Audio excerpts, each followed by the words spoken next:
बिस्मिल्लाहिर्रहमानिर्रहीम। अस्सलाम वालेकुम दोस्तों, मेरा नाम मुदस्सिर अकरम है और आप देख रहे हैं मेरा YouTube channel civil engineer Mudassir tech. आज हम चुनाई का काम हमारी एक साइड पे लगा हुआ है, तो चले आपको विज़िट कराते हैं।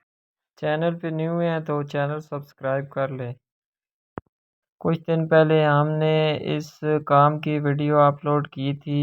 हमारा चुनाई का काम जो था वो अभी स्टार्ट नहीं था, तो हमने इसकी मार्किंग, इसका नक्शा खुद ही तैयार किया है और इसमें ज़्यादातर जो चुनाई देख सकते हैं आप कि ये सिंगल दीवारें हैं।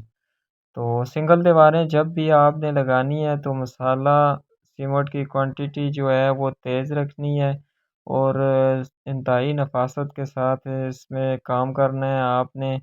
जो दरस की कटाई होती है वो आपने बराबर रखनी है और सफाई के साथ काम करना है।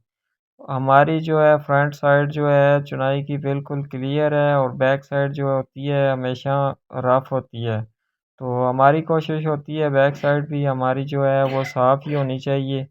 तो चुनाई देखें आप कैसी हुई है हमारी।